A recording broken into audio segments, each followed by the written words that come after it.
ಏಯ್, ಏನೋ ಯೋಚನೆ ಮಾಡ್ತಿದ್ಯಾ? ಈ ಯಾರೋ ನೀನು? ನಾನು ನಿಮ್ಮಪ್ಪ. ಹಾ, ನಮ್ಮಪ್ಪನ?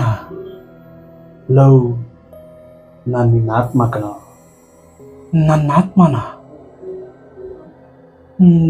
ನಾನಿನ್ನೂ ಸತ್ಯ ಇಲ್ಲ. ಯಾರು ಹೇಳಿದ್ದು ಸತ್ರೆ ಮಾತ್ರ ಆತ್ಮ ಹೊರಗೆ ಬರೋದು ಅಂತ? ನೀನು ಸತ್ತಿಲ್ಲ, ಬದುಕಿದ್ರು ಸತ್ತಿರೋ ಥರ ಬದುಕ್ತಾ ಇದೆಯಾ. ಏನು ಹೇಳ್ತಾ ಇದೀಯಾ? ನಿಜಾನೇ ಹೇಳ್ತಾ ಇದ್ದೀನಿ. ಈ ಪ್ರಪಂಚದಲ್ಲಿ ನೀನು ಬಂದಿರೋದೇನಕ್ಕೆ, ನೀನು ಮಾಡ್ತಿರೋದೇನು, ಎಷ್ಟು ಬಕ್ರ ಆಗ್ತೀಯೋ, ನಿನ್ನ ಒಳ್ಳೆತನನೇ ನಿನ್ನ ಈ ಜಾಗದಲ್ಲಿ ತಂದು ಕೂರಿಸಿರೋದು. ಹಾಗಾದ್ರೆ ನಾನು ಸುಖವಾಗಿದ್ದೀನ? ಕಷ್ಟಪಡ್ತಾ ಇಲ್ವಾ? ಕಷ್ಟನ? ಯಾವುದೋ ಕಷ್ಟ?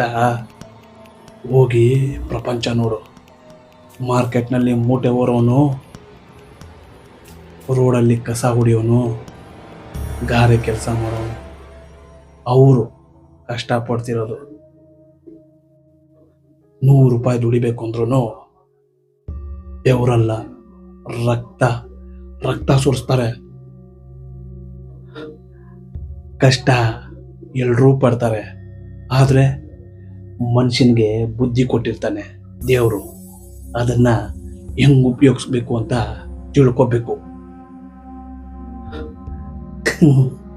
ನಿನ್ನೆ ನೋಡು, ನೀನು ತುಂಬಾ ಒಳ್ಳೆಯವನು ಅಂತ ಜನ ನಿನ್ನನ್ನು ಬಳಸ್ಕೊಳ್ತಾ ಇಲ್ವಾ?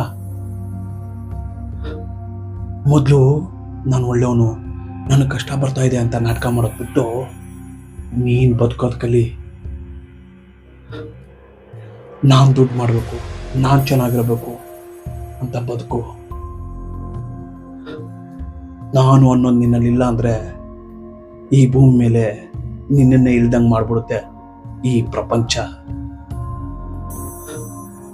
ನೋಡು, ನೀನು ಒಳ್ಳೆಯವನಾದರೂ ಸತ್ತೋಗ್ತೀಯ, ಕೆಟ್ಟವನಾದರೂ ಸತ್ತೋಗ್ತೀಯ, ಸಾಯ್ತೀಯ, ಕೆಟ್ಟವನಾಗೆ ಸಾಯಿ. ನೀನೇನು ಮಹಾತ್ಮ ಗಾಂಧಿ ಅಲ್ಲ, ಈ ದೇಶದ ಪಿತಾಮಹ ಆಗೋಕೆ. ನೀನು ಸತ್ರೆ ಕಣ್ಣೀರು ಹಾಕೋರು ಯಾರೂ ಇರಲ್ಲ. ಈಗ ನೀನೇನು ಹೇಳ್ತಾ ಇದೀಯಾ? ನಾನು ಬದುಕ್ತಾ ಇರೋ ದಾರಿ ಸರಿ ಇಲ್ಲ ಅಂತನಾ? ನೀನು ನಾನು ಅಂತ ಬದುಕ್ತಾ ಇದೀಯಾ? ನಾನು ನನ್ನವರು ಅಂತ ಬದುಕ್ತಾ ಇದ್ದೀನಿ. ಅದ್ರಲ್ಲೇನು ತಪ್ಪು? ಹೌದು, ನಾನೇನು ಮಹಾತ್ಮ ಗಾಂಧಿ ಅಲ್ಲ, ಹಂಗಂತ ನನಗೇನು ಮಹಾತ್ಮ ಗಾಂಧಿ ಆಗಬೇಕು ಅನ್ನೋ ಆಸೆನೂ ಇಲ್ಲ. ನಾನು ಸತ್ತರೆ ಆ 4 ಜನ ಹೆಗಲು ಕೊಡ್ತಾರಲ್ಲ, ಅವ್ರು ಯಾರು ಅಂತಲೂ ನನಗೆ ಗೊತ್ತಿಲ್ಲ.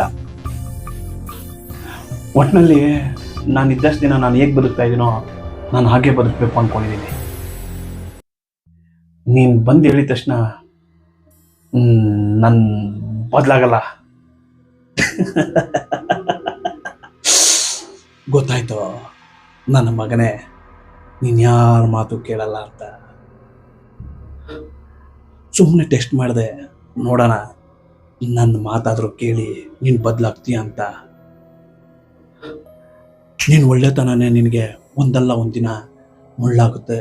ಆವಾಗ ನಿನಗೆ ಅನಿಸುತ್ತೆ ನಾನು ಅಂತ ಬದುಕಬೇಕಿತ್ತು ಅಂತ. ಬರಲಾ?